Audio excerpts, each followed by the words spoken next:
Los derechos y obligaciones de empleadores y trabajadores, los acuerdos laborales que se busca garantizar en el veto presidencial a la ley humanitaria, los analizamos con el doctor Fabián Pozo, experto en derecho empresarial.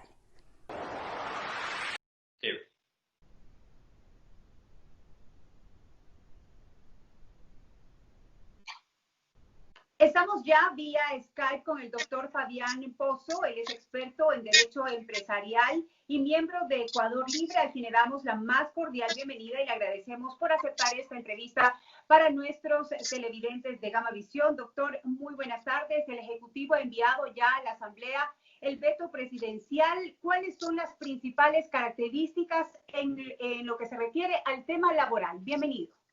Muy buenas tardes, Valeria. Muchas gracias por la invitación. Muy buenas tardes con todos los televidentes de Gamavisión.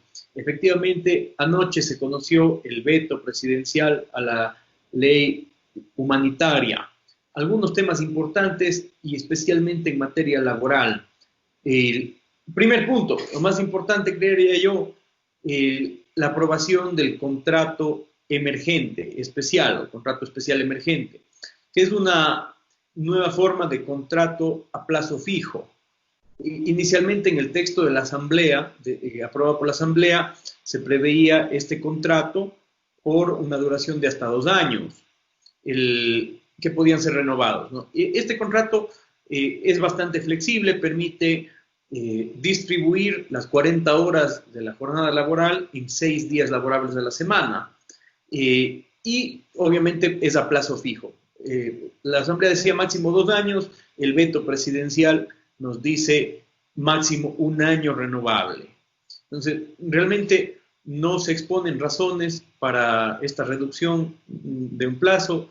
Yo creería que 2 años estaba bien. No sabemos realmente cuánto tiempo va a tomar la reactivación de la economía y este contrato, que es sumamente flexible, podía prestarse muy bien para esta recuperación. Doctor, es importante para conocimiento de los trabajadores que están viendo en este momento esta entrevista. Este contrato que estarían por firmar es un contrato nuevo, justamente pues que se acoge a la ley de ayuda humanitaria, precisamente por la emergencia sanitaria y económica que estamos viviendo en el Ecuador y en el mundo.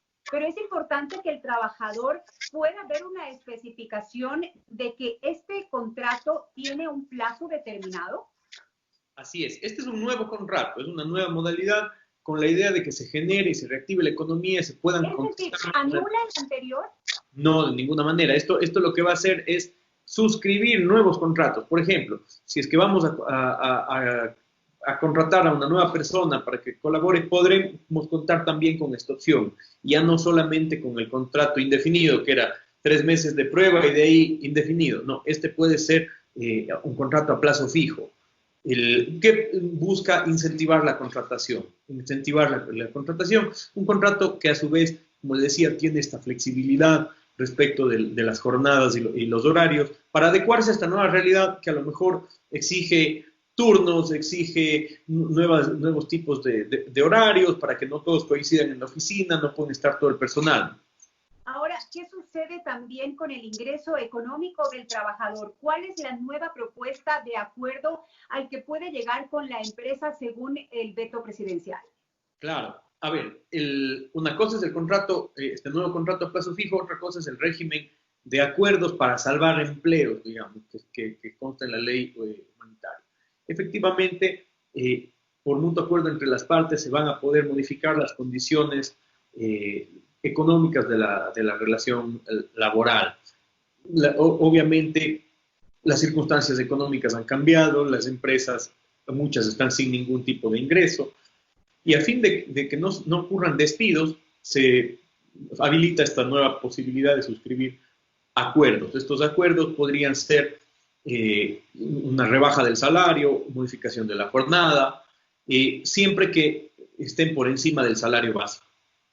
¿Qué pasa con aquellos trabajadores que ganan exclusivamente el salario básico? Habría como modificar cuestiones relativas a la jornada, pero no reducir el salario básico. ¿A qué me refiero? Si usted trabaja jornada completa y gana el básico, pues ese es su sueldo. Pero a lo mejor en estas nuevas circunstancias ya no se necesita o no se requiere el trabajo en jornada completa, sino jornada parcial. Y podría a lo mejor cambiarse de jornada y obviamente eso implica proporcionalmente cierta reducción de la remuneración. Tengas en cuenta también que el veto y el proyecto de ley también refieren a la reducción emergente de la jornada laboral, que podría disponerse hasta una reducción de hasta el 50% de la jornada, pasando a percibir hasta el 55% de lo que venía percibiéndose. Entonces, es importante recalcar esta información. Aquellos trabajadores que ganen el sueldo básico, ¿este sueldo puede ajustarse? Sí, si es que se reduce la jornada, es decir, si usted, por ejemplo, pasa de 8 horas a trabajar 6 o a trabajar medio tiempo, obviamente pues se va a reducir la remuneración, incluso la base.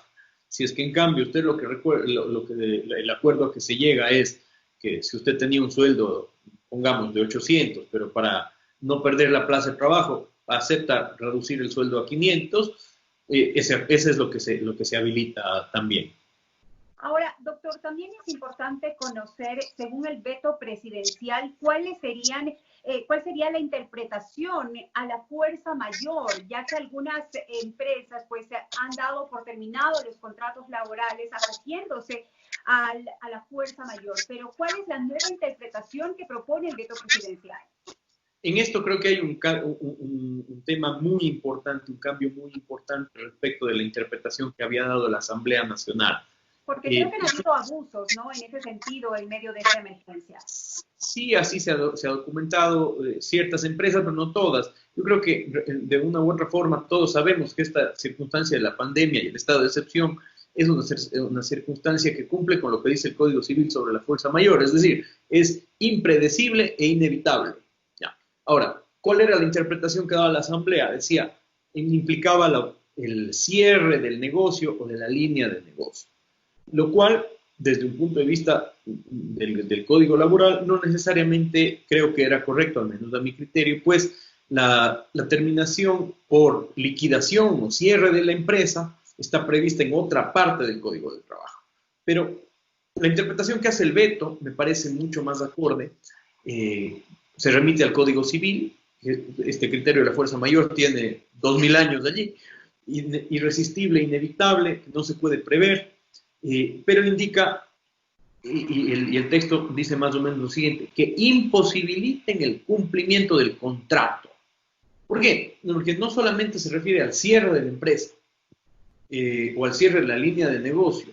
Hay trabajos que en esta nueva realidad, que tiene distanciamiento social, restricción de movilidad, etcétera, simplemente no se van a poder cumplir.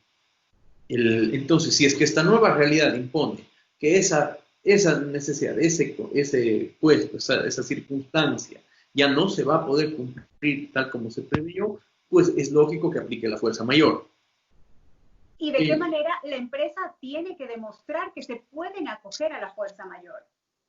A ver, en esto, por eso decía, es muy importante, porque respecto al régimen me parece que está en el artículo 18 de la objeción del veto, también se introduce una sanción al abuso, que es que en caso de aplicarse abusivamente, se pagará la indemnización de despido multiplicada por 1.5 veces. Se aplicaría el despido intempestivo, entonces. Exacto, la indemnización de despido intempestivo agravada. Pero esto tiene que probarse ante un juez. Esto tiene que probarse ante un juez. Siempre en estos temas pues, le corresponde al trabajador comprobar. Que en este caso que tendría que comprobarse que no era imposible ejecutar el contrato, que las circunstancias que habrán que ver caso a caso de ese puesto, de esa línea, de esa circunstancia, de esa empresa, no ameritaban aplicar así la causal de fuerza mayor. Obviamente, el empleador, la empresa, tendrá que justificar también cuáles eran las circunstancias por las que tomó esa decisión. Yo creo que se remite al juzgador. Yo creo que esta penalidad agravada del 1.5%, perdón, multiplicación de 1.5 veces, ojalá no tenga nuevamente un efecto en despidos, porque yo creo que la causal de fuerza mayor ha estado por años de años ahí en el código y creo que Habrán abusos en los que eventualmente en litigio se prueben, pero en general creo que no han sido aplicados abusivamente. A lo mejor esta sanción puede derivar a que más bien resulte más barato liquidar directamente y se pierdan más empleos. Claro que sí. Doctor, también hay otra preocupación en los trabajadores y es que en medio de esta emergencia algunas empresas han optado por cambiar la ocupación de los empleados. ¿Es esto permitido o es tal vez una causal de despido intempestivo? En circunstancias normales, pre-pandemia, por decirlo así, el cambio de actividad podía ser considerado como despido.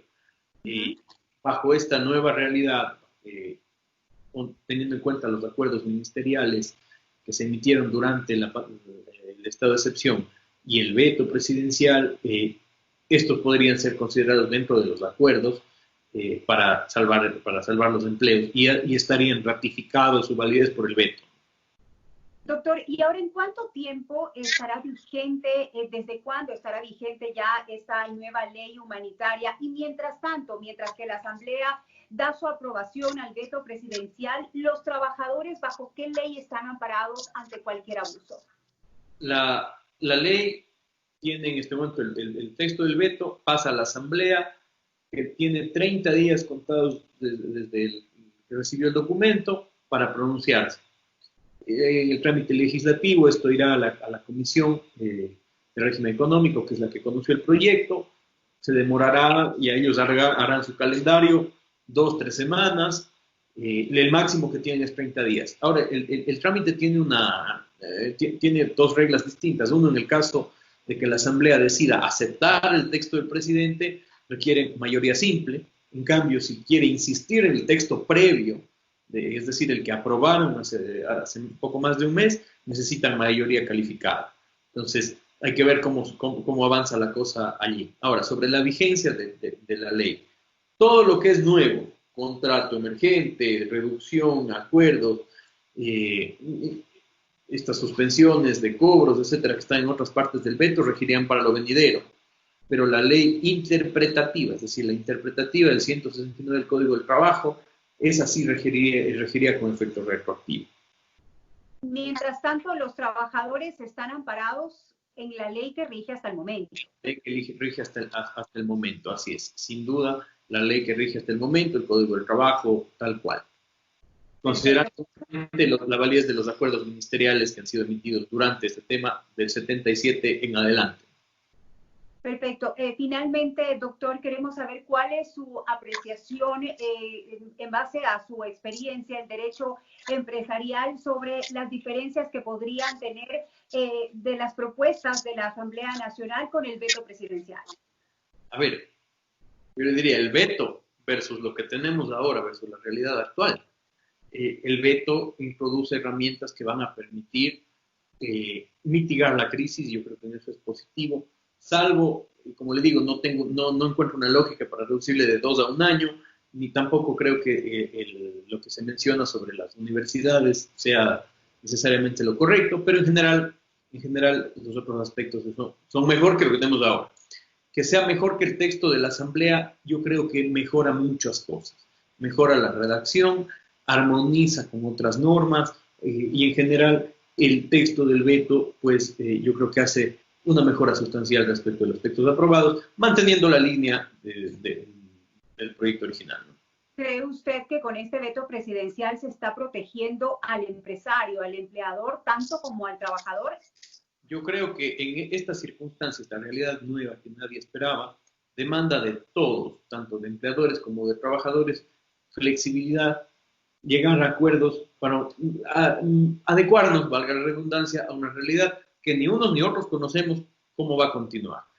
Y esa realidad, esa flexibilidad no la teníamos en la legislación anterior. Entonces, considero que es muy importante la introducción de cierto relajamiento para poder llegar a una gran cadena de negociaciones y acuerdos en vez de una gran cadena de terminaciones y despidos.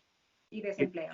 Al contrario, que obviamente sería mucho más grave para la economía del país. Hubiera sido mejor que contemos con estas herramientas cuando empezó el problema. Importante información la que nos ha compartido en esta tarde. Queremos agradecerle al doctor Fabián Pouso, experto en Derecho Empresarial y miembro de Ecuador Libre. Muchísimas gracias, doctor, por esta entrevista para nuestros televidentes de Gamavisión. Claro. Que tenga una buena tarde. Gracias.